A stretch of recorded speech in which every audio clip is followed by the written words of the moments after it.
Shalom frères et sœurs de partout où vous allez capter cette continuité de notre série de la relecture. Nous sommes maintenant dans le point où nous devons fixer l'opinion de l'œuvre de Dieu sur les serviteurs et servantes de Dieu au sujet de deux oins. Il y a ceux qui ont pu affirmer que lorsque les deux oins commenceront à prêcher la parole de Dieu en Israël, après bien sûr l'enlèvement, ils vont aussi frapper quelques tempêtes pendant ces temps-là de leur prédication pour tourmenter les habitants de la terre.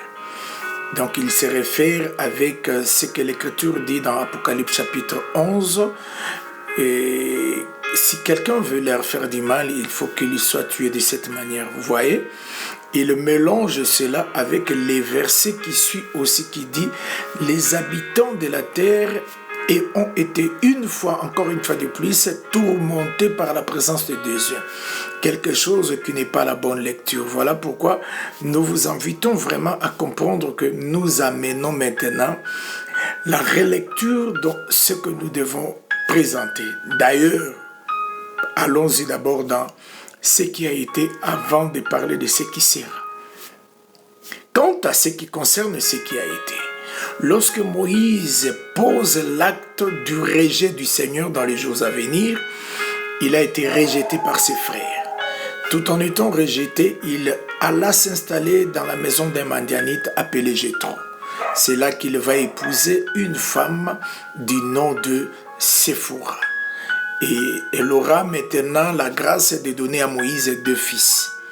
Mais plus tard, lorsque Moïse reçoit l'appel, Dieu devait les renvoyer avec son frère aîné Aaron pour aller présenter la parole de Dieu à Israël. Arrivé en Égypte, Moïse n'a pas commencé d'abord à manifester le fléau. Moïse était en train de présenter la parole de Dieu et les signes de la main devenus lèpre et redevenir saine. Il a exhibé tous les deux signes et le peuple d'Israël avait cru. Vous voyez? Maintenant, après que les enfants d'Israël et les anciens d'Israël qui ont accepté la parole de Dieu, Moïse s'en va avec son frère Aaron devant Pharaon. Tout ça, ce sont des événements prophétiques. Moïse ne pouvait pas aller au même moment qu'il enseignait Israël devant Pharaon. Vous voyez? C'est-à-dire, il enseignait Israël avec Aaron. Après leur prophétie, leur enseignement vers leur peuple, leurs frères, ils se sont présentés devant Pharaon.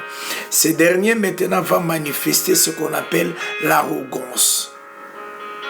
L'incrédulité à un niveau sans précédent. Pourquoi? Parce que les temps de la prédication de Moïse et Aaron étaient déjà terminés. Maintenant, il est question de la deuxième phase du service de Moïse et d'Aaron. C'est ça, la deuxième phase du service prophétique et qui va se répéter plus tard avec les deux oins. Ils seront en face avec la bête.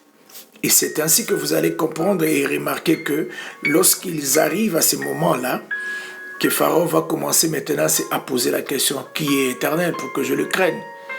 Voyez, toutes ces paroles arrogantes que Pharaon avait manifestées a ouvert une porte sur laquelle les prophètes devraient maintenant engager le fléau, sous l'ordre du Seigneur bien sûr, qu'il commença à frapper les Égyptiens de tout le fléau que le Seigneur avait mis à leur disposition. Au total, c'était 9 fléaux et les 10e fléau, c'était l'ange exterminateur qui devait le manifester. Ça, ce n'était plus Moïse. Vous voyez maintenant ces cadres prophétiques. Tout prédicateur sérieux, je répète encore, tout prédicateur sérieux doit d'abord comprendre que l'écriture que les apôtres se servaient pour prêcher les événements prophétiques, ce n'était pas les épîtres. Ce n'était même pas l'évangile tel que Matthieu, Marc, Luc et Jean l'ont décrit. Chacun selon la portée de la grâce qu'il a reçue de la part du Seigneur. Vous voyez, doit d'abord comprendre qu'il y a les temps de prêcher les enfants d'Israël, il y a le temps de se présenter en face de Pharaon et il y a le temps de commencer maintenant à manifester le fléau. C'est comme ça que vous aurez la facilité de présenter la présence de deux oins.